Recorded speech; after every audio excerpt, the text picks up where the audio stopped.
আসসালামু আলাইকুম রহমতুল্লাহ বারকাতুহু। সুলতান Mahfuza daily lifestyle চ্যানেলে আপনাদের সবাইকে স্বাগতম। আপনারা সবাই কেমন আছেন? আশা করি আপনারা সবাই ভালো আছেন আল্লাহর রহমতে। আমরাও ভালো আছি আল্লাহর রহমতে। আজকে আমি একটা অন্য ধরনের ভিডিও নিয়ে আসলাম। আপনাদের কেমন লাগে জানি না, তো আপনার পুরো ভিডিওটা দেখবেন, খুব ভালো লাগে। এটা আমার প্রতিদিনের কাজ আর কি, তাই ভাবলাম তোমাদের সঙ্গে একটু আমি শেয়ার করি।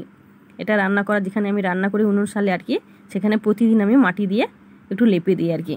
রান্না করার আগে এটা করে নিই আর কি। সকালে সব কাজ হয়ে গেছে, তারপরে আমি উনুনটাতে মাটি দিয়ে একটু লেপে দিই। তাই ভাবলাম তোমাদের সঙ্গে একটু শেয়ার করি আর কি। এটা আমার লেপা হয়ে গেছে। তারপর এদিকে আমি চা রান্না করে দিলাম। হ্যাঁ বন্ধুরা, একটু ছোট্ট দেখে একটা লাইক দিয়ে দেবেন।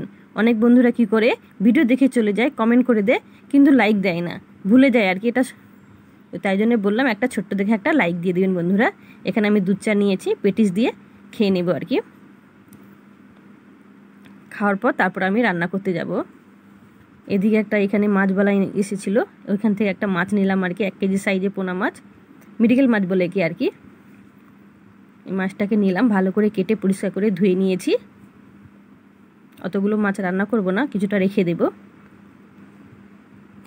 লবণ দিয়ে দিলাম একটু, মাছ ভাজার সময় একটু কড়া করে লবণ দিয়ে দিলে কি হয়, মাছ খেতে ভাল লাগে। হলুদ পাউডার দিয়ে দিলে, লঙ্কা পাউডার দিয়ে ভালো করে মিশিয়ে ঘন্টাখানিকের মধ্যে রেখে দেবো আর কি। ভিতরে তখন লবণটা ঢুকে গেলে মাছের স্বাদটা আরও ভালো লাগে খেতে। এদিকে আমি মাটি পাত্রতে ভাত বসিয়ে দিয়েছি, ভাত রান্না হচ্ছে। আমি মাটি পাত্রতে ভাত রান্না করি আর কি। তারপরে ঢেলে দিলাম, স্টিলের পাত্র, অ্যালুমিনিয়াম পাত্রতে ঢেলে দিয়েছি। তারপরে এদিকে কড়া বসিয়ে দিয়েছি, তেলটা গরম হয়ে গেছে, মাছগুলো ভেজে নিয়েছি। প্রথমে চাকাগুলো ভেজে নেব। এক সাইড লাল হয়ে গেলে, কড়া করে ভাজা হয়ে গেলে তখন উল্টে দেবো আর কি। টেনে টেনে কেউ ভিডিওটা দেখবেন না বন্ধুরা, সম্পূর্ণ ভিডিওটা দেখবেন। আমি অনেকে ভিডিওতে, আমি তো লাইভ করি না, অনেকে যারা লাইভ করে তাদের ভিডিওতে আমি লাইভে যে টাইম দিয়েছি, কিন্তু আমার ভিডিওতে কেউ টাইম দেয় না। কেউ শুধু কমেন্ট করে চলে যায়, ফুল ভিডিও কেউ দেখে না। যদি ফুল ভিডিও না দেখতে পারেন বন্ধুরা, তাহলে আমার ভিডিও দেখতে হবে না। তারপরে মাথা ভেজে নেব। মাথাটাকে ভালো করে ভেজে নিতে হবে, কেননা আমি গোটা রেখেছি মাথা, তো তাই জন্য বললাম আর কি, ভালো করে মাথাটা ভেজে নেব। ভালো করে উল্টে পাল্টে মাথাটা ভেজে নেব।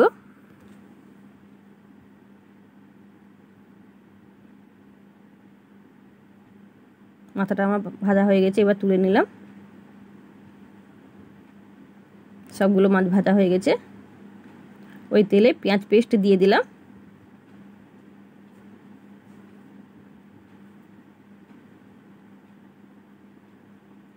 পেঁয়াজ পেস্ট লাল হয়ে গেছে পেঁয়াজটা। এবার আদা রসুনের পেস্ট একটু দিয়ে ভেজে নেব।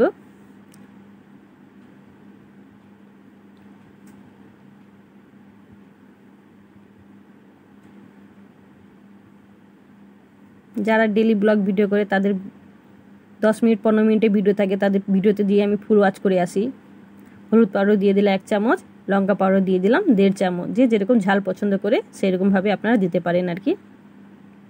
অল্প জল দিয়ে ভালো করে কষিয়ে নেব মশলাটা।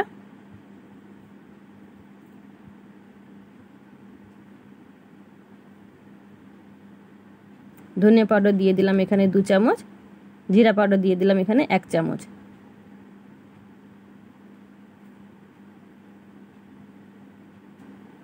অল্প জল দিয়ে আবার মশলাটাকে ভালো করে কষে নেব। মশলা কষা হয়ে গেছে, এখানে সর্ষে বাটা দিয়ে আর একটু কষে নেব।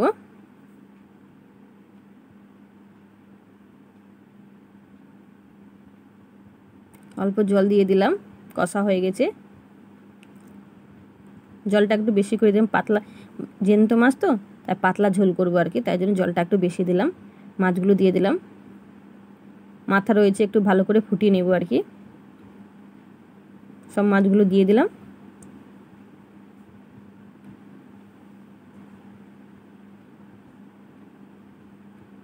এরকম এবার নামিয়ে নেব আমি। আজকে রেসিপিটা কেমন হয়েছে আপনারা বন্ধুরা কমেন্ট করে বলবেন। মাছের ঝোলটা জানি না কে কতটা অবধি আমার ভিডিওটা দেখলো, এতক্ষণ অবধি আমার ভিডিওটা কে কে দেখেছে তারা কমেন্ট করে বলবেন। যারা আমার ফুল ওয়াচ করেছে তাদেরকে অনেক অনেক ধন্যবাদ। যারা আমার নতুন বন্ধু হয়ে পরিবারে আসতে যাও, কমিউনিটিতে আমার হাই লিখে যাবেন। আবার দেখা হবে পরের রেসিপি নিয়ে। বাই। তোমরা সবাই ভালো থেকো, সুস্থ থেকো।